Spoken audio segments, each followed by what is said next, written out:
유한타증권의 유동원 본부장님, 글로벌 자산 배분 본부장입니다. 모시도록 하겠습니다. 어서 오십시오. 네, 어서 오십시오. 안녕하십니까. 네. 네. 다시 한번 말씀드리자면 좀 살살 다뤄주십시오, 선생님. 저도 참석하고 싶었던 게 썸네일이 너무 재밌는 게 예. 박정현 부장하고 세 분 하실 때 우리 PD님도 썸네일이 그렇잖아요. 싸움 아닙니다. 토론입니다. 아, 네네. 근데 그 다음 주는 보니까 토론 아닙니다. 지금 싸우는 중입니다. 자, 뭐 장이 또 이러는데 네. 아니죠. 저는 환율이 지금 난리인데도 아, 그러니까요. 아니 근데 저는 예전에 그 2008년이나 저 외환위기 때처럼 그렇게 쎄한 느낌은 안 들어요. 네. 이상하게. 네. 오히려 그거는 이제 소장님 전문이시잖아요. 글쎄, 한쪽은. 이게 좀 많이 쎄해야 될 만큼 환율이 강하게 속도는 빠른데 우리만의 약세라면 좀 그렇죠. 쎄할 텐데 예. 워낙에 뭐 달러가 그거 해서 오늘 이제 또 우리 유 본부장님 준비하신 거 듣다가 네. 또 한번 저희는 보통 방송하면은 준비한 거 안 하던데요. 하다 그냥 뭐 저희 아니 그러니까 오셨으니까 게스트 오늘 사회자 게스트 사회자로 오셨으니까 그냥 환율을 환율 열고 하시죠. 좀 준비 안 된 질문인데 이렇게 달러만 이렇게 강세가 되고 이렇게 달러만 줄줄이 솟은 적이 과거에도 많이 있습니까? 어쨌거나 지금은 저도 점검해 보니까 러시아 루블 빼고는 네. 모든 통화가 달러 대비 약세. 지금 약세를 보이고 있는 중이고 뭐 엔이 제일 심하고 네. 그다음 유로 파운드 뭐 주요 통화 중에는 우리가 한 4등 정도 하더라고요. 절하율이 네. 큰 거로 보면은 어. 그런 상황인데 글쎄 이게 모르겠어요. 지금 우리 증시도 우리 뭐 늘 갖다 붙이는 거 공식대로 한다면은 그러면 지수가 전저점을 깨고 내려가야 되느냐? 또 그건 아니니까. 네. 그래서 오늘 왜 이렇게 환율이 이렇게 길길이 뛰는데도 과거 같은 그런 위기감이 그 정도까지는 안 오는지를 오늘 저는 네. 유 본부장님 설명 들으면서 한번 찾아볼까 싶었어요.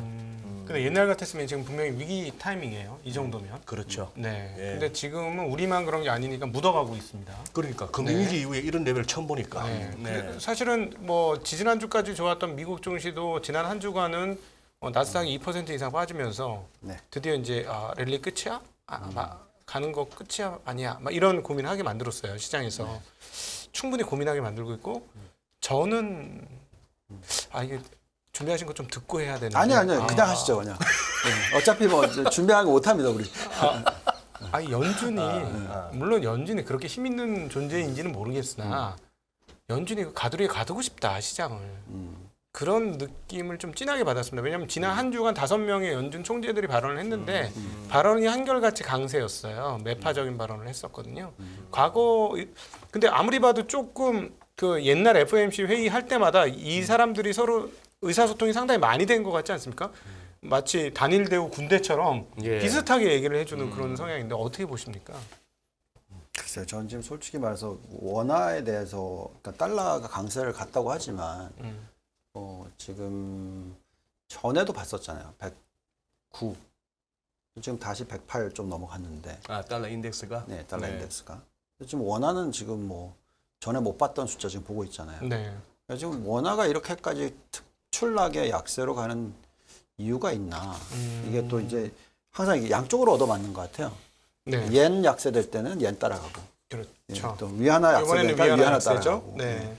그래서 이렇게 되면은 사실 우리 지금 물가가 굉장히 영향을 많이 받을 거고, 또 우리나라 은행권의 BIS 비율도 영향을 받을 거고, 여기에 또 우리나라는 사실 글로벌 가계부채 이슈로 봤었을 때는 전 세계에 아마 그러니까 안 좋은 순위로 거의 3등인가 그럴걸요.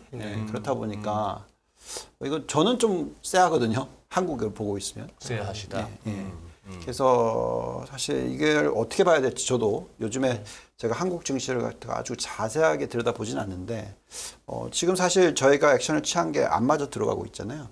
제가 거의 한 달 전에 그때 말씀드렸을 때 환율 1,320원에서 1,310원 사이에서 어느 정도 좀 안 좋아하는 미국 주식 팔아서 원화로 바꿔서 코스피 200 샀는데 예, 지금 보면은 원화는 오히려 더 절하됐고 네.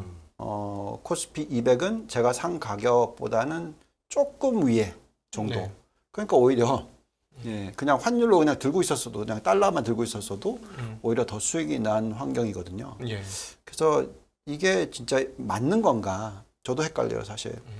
직접 원화로 운영을 하시니까 네. 우리 각동이님께서 좀 설명 좀 해주세요. 이 환율이 이게 말이 되는 건지. 잘 모르죠. 저도. 왜 제일 어려운 거를 저한테 물어보시는 아니, 환을 누가 알겠습니까? 도대체. 예. 그래요. 아니 근데 진짜 지금 우리 저 인포맥스 라이브 채팅방은 진짜 주옥입니다. 주옥 같은 멘트들이 많이 나오는데 하나도 뺄 게 없어요. 제가 한번 읽어봐 드릴게요. 네, 네. 제가 아까 별로 이런 환율을 보면서도 쎄하지 않다 했더니만 썬별리님이 지금 마취당한 겁니다. 위기를 못 느낌. 마녀쭈님은 나만 시험 망친 게 아니니 다행인 것처럼 약간 그 느낌도 있고. 네. 예. 그 다음에 김기형님은 쎄한 느낌 안 드는 이유는 아직도 유동성이 넘치기 때문 아닐까요? 유럽 보시면 답이 보입니다. 그래서 더 강한 긴축 필수고 더 크게 급락할 수 있지 않을까요? 하시고 주린이처럼 님이 하신 말씀도 이게 쎄하네요. 대오를 갖추고 인플레를 다른 나라에 전가시키는 중인 듯 미국이. 네. 예. 그다음에 럼미텐더님은 원래 폭락장은 사람들에게 희망을 줘가면서 못 빠져나가게 만들고 폭락해요. 말씀들이 고수들이 많이 오시네요. 그러시죠. 네. 예. 근데 그렇게 보기에는 기업들 실적이 좋잖아요. 네. 한국 기업들이. 한국 기업들. 근데 이제 한국은 이제 수출입 적자가 오늘도 발표됐지만 네. 100억 달러 넘게 수출입 적자가 났거든요. 20일까지. 네. 그러니까 이거는 지금 5개월 연속인가 이어지고 있어서 5개월 연속이죠. 예, 별로 좋은 사인은 분명히 아닌 것 같고 그래서 이제 또 시장이 오르지 못하고 또 꽤나 크게 코스닥은 2%대나 빠졌거든요. 그래서 그렇긴 한데 그럼에도 불구하고 그렇다고 뭐 한국 기업들이 여기서 엄청 나쁘냐? 영업이익과 순이익 올 연말 전망치를 보면 영업이익은 한 220, 30조 사이 어디쯤 그리고 이제 순이익은 그보다 좀 낮지만 뭐 그런 것도 감안해 보면 뭐 되게 많이 비싸냐 뭐 그건 또 아니거든요. 그래서 지금은 시장 탑다운으로 봐서는 진짜 애매한 것 같아요. 탑다운으로 봐서는 엉덩이 붙이고 앉아있기가 좀 저희 같은 전문 투자자들도 이거 뭐지 이런 생각이 많이 들어서 탑다운으로 보면. 예, 탑다운으로 보면 그런데 탑다운을 안 봐야죠. 저는 그냥 그렇게 탑다운을 안 봐야 된다고 생각을 하고 있습니다. 지금은. 네. 그러니까 저는 좀 답답한 부분이 사실 우리가 미국의 금리보다 낮아질 거라는 건 다 예측했던 부분이잖아요. 그렇죠. 그리고 사실 우리가 금리를 미국처럼 빨리 올리기에는 가계의 부채 문제가 심각했기 때문에 저희는 그 방법을 쓰면 되는 게 아니라고 얘기를 했었고 그래서 사실 뭐 정권이 바뀌는 타이밍이 좀 그래서 그런지 모르겠으나 너무 환율 대응을 못했다. 네. 그래서 그 수합을 갖다가 미리 체결을 하는 걸 갖다가 사실 했었어야지 옐런 재무장관이 오기 전에 그리고 사인했었어야지 이런 현상까지는 안 당했을 거다라고 생각을 하거든요. 근데 여기다가 이제 뉴스가 계속 연달아 터지고 있는 부분이 어쨌든 미국은 그 인플레이션 인하법 시행하면서 결국 온쇼링 얘기 오늘 왕창 하고 있고 그러면 이제 우리나라 기업들도 지금 어떻게 해서든지 그러니까 자동차 팔려면 미국에다 공장 세워야 되니까 네. 그러면 지금 환율이 그렇게 비싸진 거에다가 거기다 투자를 해야 되는 거죠. 네. 그럼 우리는 손해고 미국은 이득이죠. 네. 그러고 나서 환율 밑으로 떨어뜨린 거 아니냐. 뭐 이런 생각도 하고요. 그래서 좀 상당히 안타까운 느낌이 많이 들어요. 우리가 좀 뭐 저는 한국 주식과 한국 정책에 대해서 뭐 왈왈왈 그런 환경은 아니지만 그런 입장은 아니지만 지금은 정말 대응이 좀 한마디로 말해서 엉망이다. 솔직히 죄송한 말씀입니다만. 네, 그래서 저희가 외국인들 투자자들한테 제가 뭐 한국에 대해서 투자를 조언을 원하는 분들이 있잖아요. 제가 뭐 옛날부터 외국인 투자자들하고 많이 대화를 했었기 때문에 그런 분들한테 한국 추천을 잘 못하겠어요. 네. 아무리 종목이 좋다 하더라도 환이 지금 이렇게 되고 있는 거에 대해서 속수무책이거든요. 네. 뭐 근데 어떻게 보면은 이제 환을 보면서 뭐 달러원 환율의 절대 레벨도 보지만도 이제 재정 환율을 보면서 상대적으로 살펴보면은 뭐 유로원 같은 경우는 그냥 우리가 거의 달러 인덱스하고 붙어 다니다시피 하니까 유로는 그냥 옆으로 기고 있어요. 기고 있어요. 그런 식이고 엔원 환율은 뭐 1,070원 하던 놈이 930원 휙 내려갔다가 지금 이제 970, 980으로 이렇게 다시 이제 10대 1 향해서 가려고 하는 중이고 이건 이제 한 10틱 정도 남았는데 1.0013이네 지금 인포맥스 화면에 유로달러가 아까 살짝 장중에 깨졌죠. 살짝 깨졌었습니다. 그래 이게 지금 지난번에도 한번 보긴 봤는데 기어이 이놈의 1대1 페널티를 깨고 내려가야 이게 달러 강 유로 약이 끝날라고 하나 싶기도 하고. 사실 뭐 정황적으로 보면 유로화가 미국 달러에 비해 강해야 될 이유는 없죠. 찾기 어렵지 않습니까? 물론 이제 부채가 좀 적다라는 거 빼고는 지금 뭐 경제 성장률이라든가 이런 것도 게다가 인플레이션 나오는 거 보면 지금 독일의 인플레이션 좀 믿어지지가 않는데 공급자 인플레이션 숫자가 37%? 좀 이해가 안 되는 숫자가 막 나오더라고요. 물론 이제 가스값이 문제가 되긴 하겠습니다만은. 근데 궁금한 게 잘 됐어요.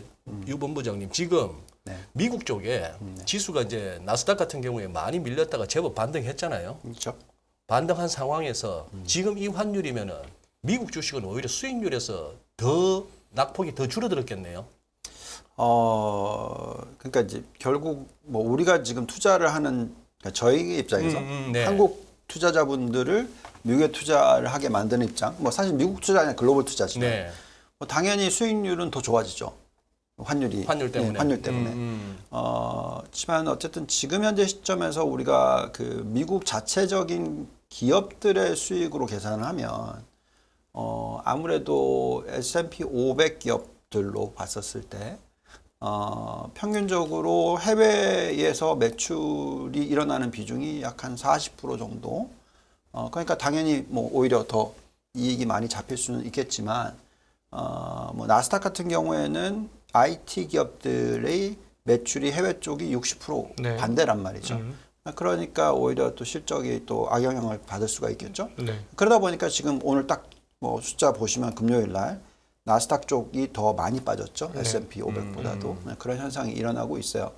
근데 사실 이 정도까지 환율이 절상이 돼야 되느냐 하는 부분에 있어서는 저희는 어쨌든 일시적인 거다라고 생각은 하는 게 있어요. 그러니까 왜 그러냐면은 지금 미국의 부채 비율이 사실 뭐 가장 높죠. 예, 140%이죠. 네. 예, 뭐 일본보다야 당연히 낮지만 그래, 열애를 하고. 여외로 하시고 예. 유럽이 지금 100%란 말이죠. 지금 40%나 더 높아요 부채 네. 비율이. 그런데도 이제 이렇게 깨지는 이유는 결국은 이 지금 유럽 경기가 안 좋다. 뭐 이걸 가지고 지금 하고 있는 입장이죠. 그렇죠. 네. 특히 인플레이션 숫자가 워낙 영향을 많이 받고 있다. 자 그러면서 이제 결국은 러시아에서 값싼 에너지를 못 수입하니 네. 미국에서 수입을 한다. 지금 제가 가지고 온 차트 하나 보여드리고 싶은 게 있는데 이거 보고 있으면은 미국의 가스 가격은 계속 올라갈 것 같은. 예, 지금 유럽하고 지금 괴리가 너무 많이 벌어졌어요. 네. 예, 그래서 지금 그만큼 결론적으로는 미국은 이것에서 수혜를 보고 있는 거고, 그렇죠? 유럽 쪽에 수출을 많이 하니까. 그리고 유럽은 오히려 더 비싼 가격에 수입을 해와야 되니 네. 손해를 보고 있는 거고. 그러니까 당연히 유로는 약세, 달러는 강세. 네. 뭐 이렇게 지금 얘기를 하고 있는 거죠. 예, 결국은 에너지 가격이 가장 지금 유럽 경기에 영향을 미치는 것이 크다. 네. 그래서 PPI가 그렇게 높게 나오는 거다라는 거고요. 결국은 지금 이 에너지 가격이 잡혀야 되는 부분이 정말 큰 부분이다. 특히 유럽 쪽은 그렇다라고 볼 수가 있겠습니다. 근데 가져오신 자료의 두 번째 페이지 보니까 네. 저 같은 차트쟁이 눈에는 딱 그게 보이네요. 이번에 이동평균선으로 많이 접근했지만 이 또 볼린저 밴드를 딱 씌우시니까 접힐 만한 레벨에 왔네. 네, 일본은. 그러니까요. 네. 그러니까 저희가 이제 이렇게 계산했었어요. 그러니까 나스닥이든 S&P 500이든 올해가 어쨌든 원래는 이제 금리 인상 속도가 그렇게 빠르지 않았다면 빠지고 다시 되돌려서 고점 정도로 갈 거라고 생각했지만 네. 결국은 금리를 올리는 속도가 훨씬 빨랐고 네. 그리고 또 금리가 훨씬 더 높은 수준에 올라와 있는 상황이기 때문에 네. 빠지고 되돌리는데 시간이 걸린다 생각했었어요. 그래서 저희가 얘기했던 게 그 S&P 500 같은 경우에는 올해 연말에 많이 가면 뭐 한 4,300에서 4,400 정도라 생각했거든요. 그리고 이제 내년에 이제 전 고점 정도까지로 봤는데 사실 4,400 찍었었잖아요. 예, 그러니까 너무 두 달 동안에 또 빨리 반등을 한 거라서 좀 쉬어가야 되는 타이밍은 맞았죠. 지금 방금 소장님께서 말씀하신 것처럼 네. 지금 이 차트로 보고 있으면 저희는 볼린저 밴드를 많이 쓰는데 일봉으로는 고점 찍었었고 그죠? 그다음에 또 주봉으로 보면은 121선을 찍고 내려왔어요. 그러니까. 그래서 여기가 딱 보면 어떻게 보면 좀 쉬어가야 되는 타이밍이고 네. 그래서 지금 이제 헷갈리는 거죠. 이제 여기서부터 그러면 우리가 지금 생각하는 대세하락장이 맞다. 우리가 아니라 뭐 기본적으로 많은 사람들이 얘기하는 네. 대세하락장이 맞다라고 생각한다면 이건 이제 우리 이미 단기 꼭지는 받고 연말까지 이제 계속 줄줄 흘러내려야 된다. 네. 이렇게 얘기하는 사람들이 많을 수 있는 거고요. 저처럼 아직까지 경기 침체가 실질적으로 나타나는 모습이 미국에서 나타날 때까지는 시간이 한참 걸린다라고 생각을 한다면 이 조정이 다시 또 반등을 하기 위한 숨고르기 상황이고 좀 네. 흔히 말하는 건전한 조정이다라고 볼 수도 있는 거죠. 그래서 저희는 후자라고 생각을 하는데 어쨌든 지금 타이밍은 사람들은 상당히 헷갈릴 수밖에 없는 그런 타이밍이다라고 말씀을 드릴게요. 지금 보면 어느 때 충격을 많이 받았냐면 6월달에 충격을 많이 받았잖아요. 첫 번째 위에 이제 차트를 보면 6월달에 갑자기 5월달에 반등을 하려고 하던 바로 그 시점. 그때 이제 누구죠? 그 연준 총재께서 뭐 연말에 3% 이런 얘기 하시면서 5월달에 기대감을 한껏 줬다가 갑자기 실제로 백악관 면담 이후에 75 피하면서 6월달에 박살이 난 바로 저때지 않았습니까? 지금 그래서 지금 시장이 우려하고 있는 게 아마 저때의 재발 이거를 걱정하고 있는 것 같아요. 네, 그거는 아닌 것 같아요. 왜냐하면 그때도 저희가 걱정했던 부분이 결국은 우리가 과거의 히스토리를 보면 역사를 보면은 인플레이션이 떨어지는 듯 했다가 다시 올라가면 이때가 제일 충격이 커요. 네.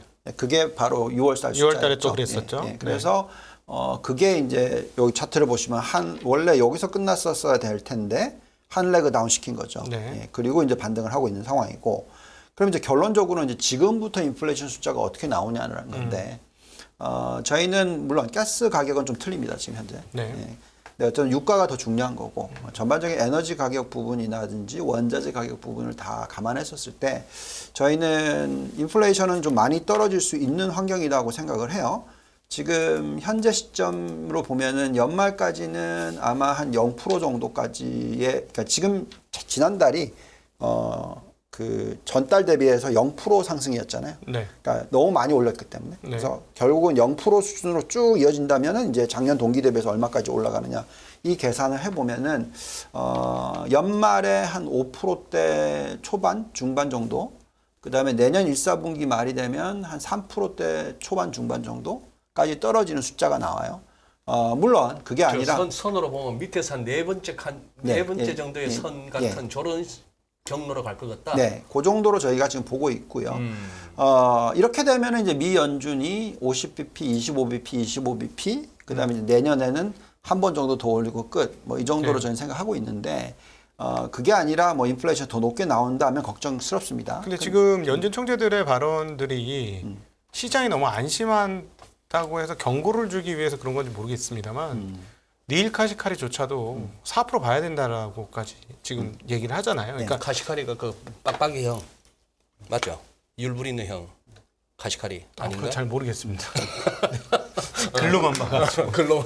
네. 그러니까 왜냐하면 미 연준이 너무 많이 틀렸으니까 지금은 더 세게 얘기를 해야지 익스펙테이션을 줄여놓죠. 지금 예. 그렇게 생각하시는 그렇게 거예요? 생각하고 네, 있고. 일부러 뻥카를 세게 날려야 돼요. 날려야지만 그만큼 익스펙테이션 낮추는 건데 7월달에 살짝 뭐 사실 6월달 FOMC하고 별 차이 없는데도 불구하고 6월달 점도표나 6월달에 뭐 이렇게 뭐 성명서 내용 파월 기자회견하고 7월달하고 저는 개인적으로 봤을 때 크게 본질적으로 달라진 거 없는데 6월에는 굉장히 호기시하다고 시장은 해석했고 7월 이후는 연준이 좀 말랑말랑해졌네 하면서 7, 8을 갖다가 랠리를 펼쳐오니 지난주에 지금 우리 각도기님 소개하신 것처럼 여러 명이 한 서너 명이 동시에 압축하면 그거지. 그렇죠. 우리 너무 연준을 쉽게 보는 것 같아. 이런 식의 메시지가 나오니까.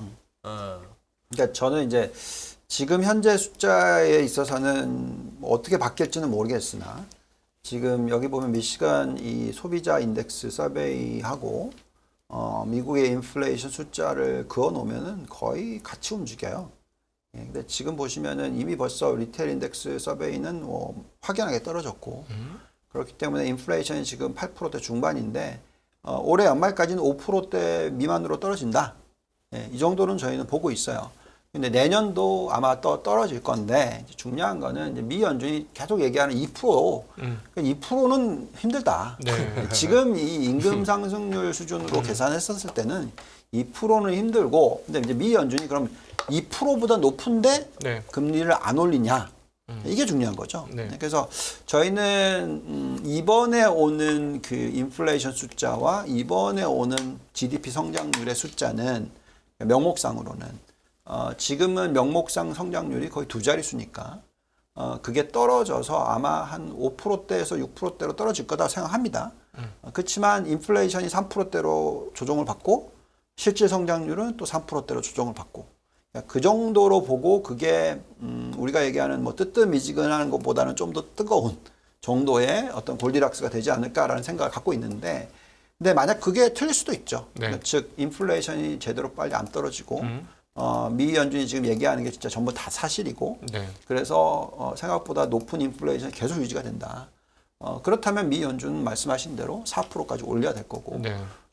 그거는 저희가 생각할 때도 감당 가능한 수준의 인플레이션 금리가 아니다. 네. 제가 계속 얘기해드리고 있는 게 미국은 지금 현재 부채 비율과 미국의 현재의 펀디멘탈 상황으로 계산했었을 때는 금리 뭐 3.25에서 3.5% 정도가 감당 가능한 수준이다. 네. 근데 거기서 멀어질수록 더 올라가면 올라갈수록 그만큼 기업들의 펀디멘탈이든 개인의 펀디멘탈이든 그 부분을 훼손시키는 속도가 네. 빨라질 수 있다. 그러면은 여기서 한번 점검을 해봐야 될 것 같은데 예를 들어서 뭐 지금 구조적으로 좀 빠지고 있는 페이스북이나 이런 것들 빼고 빅테크 기업들, 그러니까 반도체 기업까지 또 빼고 반도체는 워낙 경기 순환형이니까 빼고 빅테크 기업들이 금리가 연준의 기준금리가 3.5% 이상 형성, 그래서 뭐 3.5에서 4% 어디 즈음에 형성이 된다면 그럼 빅테크 업체들도 이익이 많이 빠지게 시작할까요? 아니요. 빅테크는 거의 뭐 부채가 상관없죠. 없다고 생각하는 게 좋겠고 네. 오히려 걔네들의 상대적인 그 가치는 더 높아지겠죠. 네. 그러니까 뭐 예를 들면 어쨌든 지금 스탁 바이백 캔슬레이션, 그러니까 자사주 매입 소각이 지금 역대 최고치를 뚫고 올라가고 있거든요. 네. 그러니까 그게 많이 하면 할수록 퍼센트주 따지면 굉장히 커지는 거니까 지금 그 배당 수익률이 지금 S&P 500 기업들의 평균이 1.5%예요. 네. 근데 자사주 매입 소각이 작년 숫자로 계산했을 때 2%란 말이죠. 근데 그보다 더 올라갈 수도 있다는 거거든요. 그러면 두 개 더하면은 3.5%, 3.6%. 지금 현재 미국 10년 국채 금리가 3.0. 자, 그래서 아까 말씀드렸듯이 10년 국채 금리가 4%까지 가버리면 네. 미 연준이 4%까지 올리기 때문에 네. 그러면은 또 더 이상 매력도가 떨어지잖아요. 저는 그게 상대적으로 그렇게 계산하거든요. 네, 네. 그래서 그게 기본적으로 어떻게 보면은 저는 금리 그 제가 그 지난번에 박 박사님이랑 많이 이 토론을 했던 부분이 네. 싸웠던 예, 부분. 예. 아니 이 정도로 너무 금리 낮다. 그래서 제가 계속 얘기했지만 다시 올라갈 거다. 네. 3%는 충분히 돌파할 거고 3.25 정도 됐었을 때 채권을 사야지 예. 지금 사면 안 된다. 그 얘기 네. 자꾸 했잖아요. 저는 지금 트래젝토리는 그렇다고 생각해요. 네. 그래서 지금은 채권을 건드리는 거는 아니다. 네. 라고 지금 계속 얘기를 해드리는 거고. 채권으로 실지 마라. 네. 그쪽으로 자금 옮기지 마라. 예, 지금은. 근데 이제 금리가 만약에, 그러니까 왜 그러냐면 이제 두 개의 악재인데 제가 생각할 때 적절한 수준이 3.25, 3.5니까 아직까지는 거리가 있으니까 아직 네. 쉽지 않는 거고. 근데 이제 더 걱정스러울 수 있는 부분은 정말 그렇게 되면 진짜 큰일 나겠지만 10년 국채 금리가 4% 튀는 거죠. 네. 근데 이미 뭐 지금 꽤 오랜 기간 장단기 금리가 역전되어 있는 상황이고 여기서 금리를 더 올린다고 하면 장단기 금리 역전이 해소될 것 같지는 더 않잖아요. 금리를 기준금리를 더 올린다면 그러면 이제 보통 그게 한 1년에서 뭐 한 2년 사이에 시차 어디 즈음에서부터 사건을 일으키기 시작하면서 확실한 경기 침체와 기업들의 실적 하락을 일으키는데 일단 어디 업종 섹터에서부터 기업 실적이 빠지나요? 혹시 과거에 그 리서치를 해보신 경험이 그러니까 있으시잖아요. 지금 현재 시점에서는 S&P 500으로 따지면 그게 답이 안 나와요. 왜냐하면 그만큼 부채 비율이 많이 줄었다는 얘기고. 기업들이. 예. 워낙 현금 흐름이 좋다라는 얘기고. 뭐 스탁 바이백 캔슬레이션 자사주 매입 소각이 역대 최고치라고 하는 거는 그만큼 현금이 많다는 얘기죠. 그럼 결국은 가계부채나 개인 부채로 그렇죠. 인한 소비 감소가 그렇죠. 시장에 영향을 미치면서 소매업체들부터 박살을 내면서 그렇죠. 치고 들어가면서 점점 이렇게 말려 들어가는. 열려 들어가죠. 그러니까 결국은 기업 쪽에서 터지는 건 아닌 것 같고 네. 이제 가게인데 가게도 여유가 상당히 많아요. 그래서 저희가 그 부동산 가격 플러스 부동산 부채 비율로 계산했었을 때 가계 부채 비율이 정말로 이제 큰 문제가 터질 만한 수준의 고정금리, 장기 모기지 금리를 계산했었을 때 저희는 이게 7% 넘어가면이라고 얘기를 하고 있거든요. 지금 한 5% 수준이에요. 네. 그러니까 아직까지는 여유가 있단 말이죠. 근데 지금 기준금리가 지금 3%일 때 그런 얘기고 만약에 기준금리가 그 4%를 올린다. 그러면 당연히 신용 국채금리도 4%까지 가겠죠. 그러면 신용 국채금리가 4% 가면은 당연히 모기지 금리도 뭐 거의 7% 수준까지도 올라가겠죠. 그러면 이제 진짜 영향을 미치죠. 우리가 지금 요즘에 영향을 받고 있는 게 가계부채 쪽은 다들 영향을 받고 있거든요. 네. 예, 개인들도. 그래요. 그건 본부장님, 요거 18페이지 말이에요. 네. 요거 궁금해요. 다들 금리는 하는데 금리도 금리지만 저는 궁금한 게 돈 어디 갔나 싶거든. 네. 이 유동성 추이 이거 좀 설명 좀 해주세요. 네. 그러니까 우선은 어쨌든 그 이 M1, M2 증가율을 떨어뜨리는 거는 당연한 거고요. 예, 지금 워낙 그 유동성이 그러니까 이제 유동성이라는 게 지금 예. 이제 늘어나는 속도를 줄이는 거잖아요. 그렇죠. 예. 그래서 유동성이라는 건 이제 지금 성장을 마이너스로 가는 일은 없잖아요.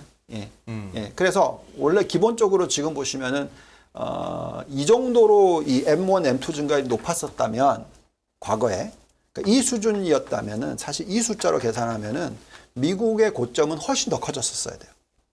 거품이. 네. 그러니까 주식 시장으로 계산하면. 예. 왜냐하면 저희가 이제 계산하는 방법에 있어서 PBR이 적정 PBR을 계산할 때 ROE와 금리도 보지만 M2 증가율이 얼마나 높으냐에 따라서 예. 적절한 PBR이 높아진단 말이죠. 예. 예, 근데 지금 보시면은 M2 증가율이 25% 갔었잖아요.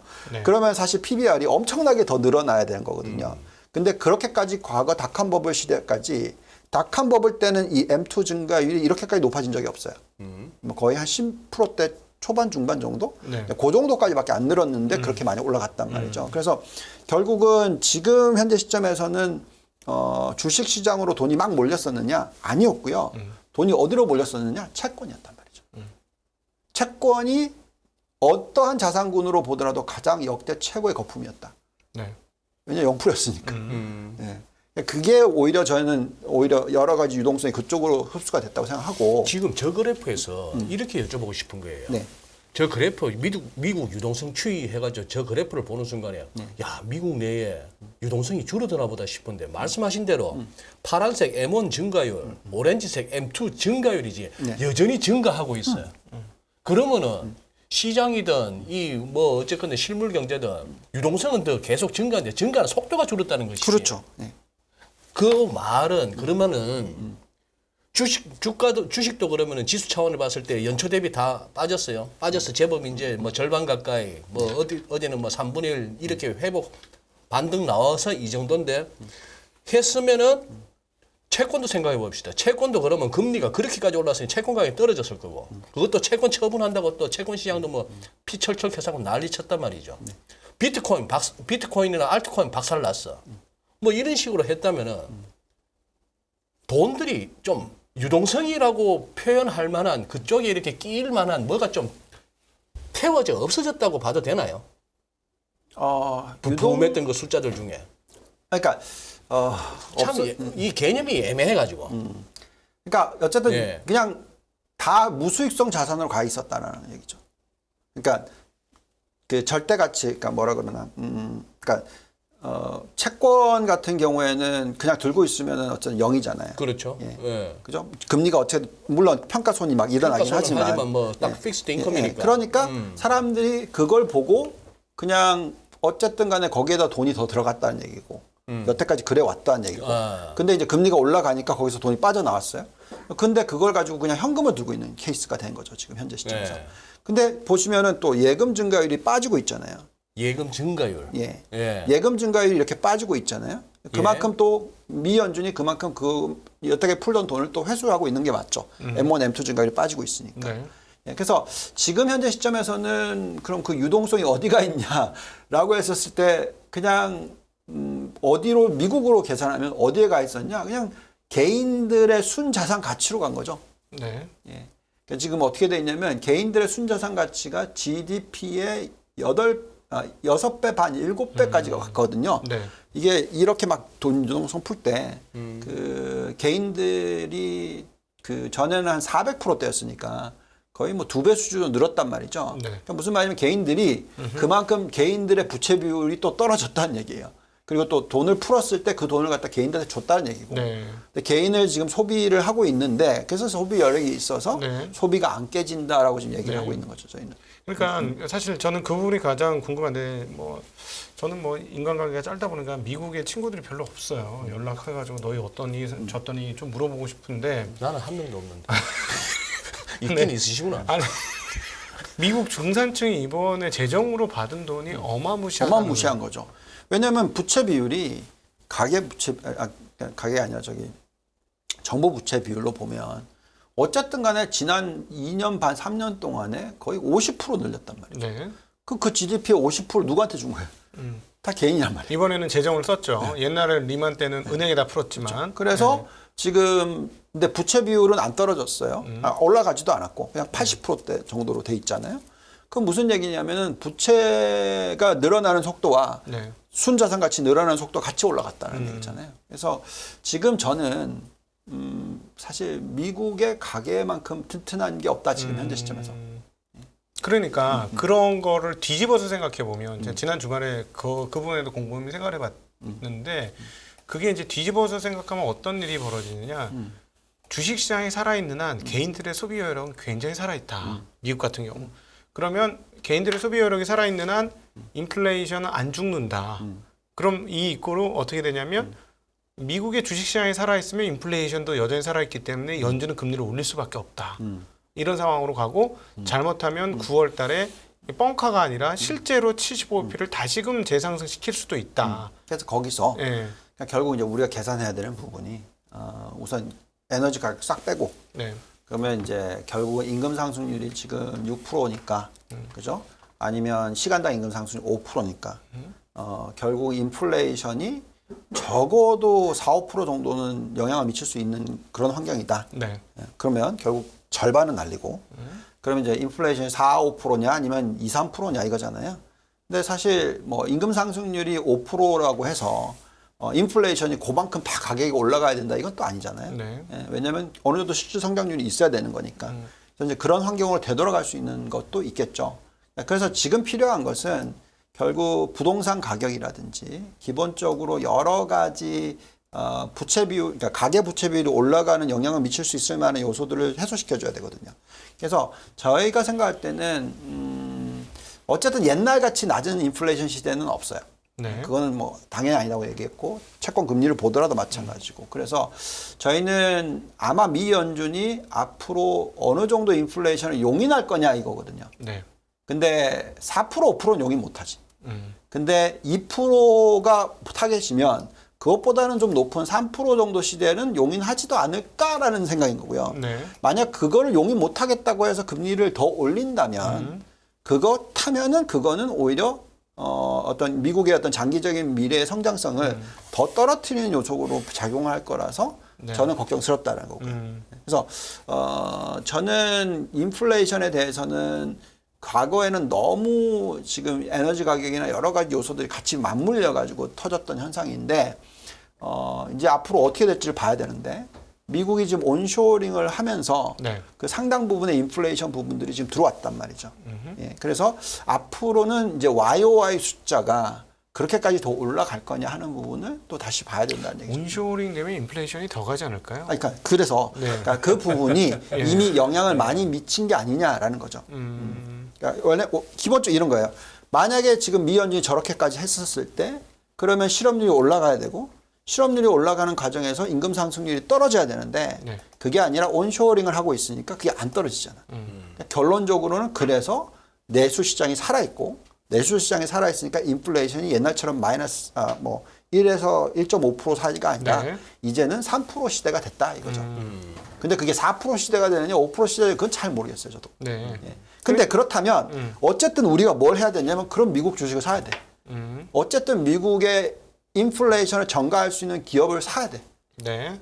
그러니까 그래서, 뭐 그렇게 업종이나 그 기업 섹터별로 아니면 개별 기업별로 접근하는 거는 뭐 틀린 말은 아닌 것 같은데 제가 보기에는 이제 시장 전체적인 숨고르기 가능성이 커질 수 있다는 게 사실 상당히 내려갔잖아요. 50bp, 25로 끝날 것 같은 분위기가 거의 뭐 지난달에는 분위기가 그랬는데 이번에는 페드와치가 안 올라가. 페드와치의 그 비율이 안 올라가긴 하는데 저는 오히려 75bp 가능성이 점점 다가오는데 이 부분은 아직 시장에 반영이 안 됐다고 보거든요. 그래서 이걸 반영시키면 그리고 또 이번에 75bp를 올린다고 하면 예상외로 기준금리가 꽤 높은 상태로 유지될 수 있다는 얘기가 나오잖아요. 예를 들어 3.5% 이상에서 계속 놀 수 있는 거잖아요. 꽤 오랜 기간. 네. 그렇게 되면 그 환경에서 아무리 뭐 인플레이션 전가를 할 수 있고 뭐 그렇다고 해도 기회비용 측면에서 시장이 호쾌하게 작년이나 재작년처럼 호쾌하게 갈 수 있는 여건은 아니지 않느냐라는 거죠. 예, 그러니까 저는 지금 어떻게 좀 생각하고 있냐면 과거에 그 달러가 너무나 강세로 갔던 플라자 합의가 일어났던 80년대, 그렇죠? 그때의 어떤 자산가치 부동산 가격 상승, 그 시대, 그 다음에 또 1998년도에 아시아 금융위기가 터질 거라고 막 그래서 미국이 금리를 내려줬던 시대. 그러면서 또 달러가 일시적으로 약세로 갔던 시대. 저는 오히려 그런 게 생기지 않을까라는 걱정까지 하거든요. 네. 오히려 달러가 갑자기 약세로 전환하는 데는 대난 데는 뭔가의 트리거 포인트를 미 연준이 할 수도 있지 않을까. 금리를 내린다? 그러니까 당장 내린다는 게 아니고요. 네. 그러니까 지금 스탠스 자체는 지금 모든 사람들이 다 초점이 맞춰져 있는 게 달러 강세 이코르 미 연준이 금리를 인상시키는 거. 계속 인상시키는 속도를 떨어뜨리지 않는다. 네. 이거의 걱정이 지금 자꾸 시장에 반영이 되고 있잖아요. 근데 지금은 달러가 센 척이라도 해야 돼요. 척이라도 해야 돼. 시진핑 주석이 3년 만에 이제 처음으로 네. 베이징 벗어나는 거 아니에요. 대충 내부는 정리됐다고 보는 거고 첫 방문지가 또 빈살만 만나러 가는 거네. 네. 이거는 이제 얘기가 좀 달라지는 거죠.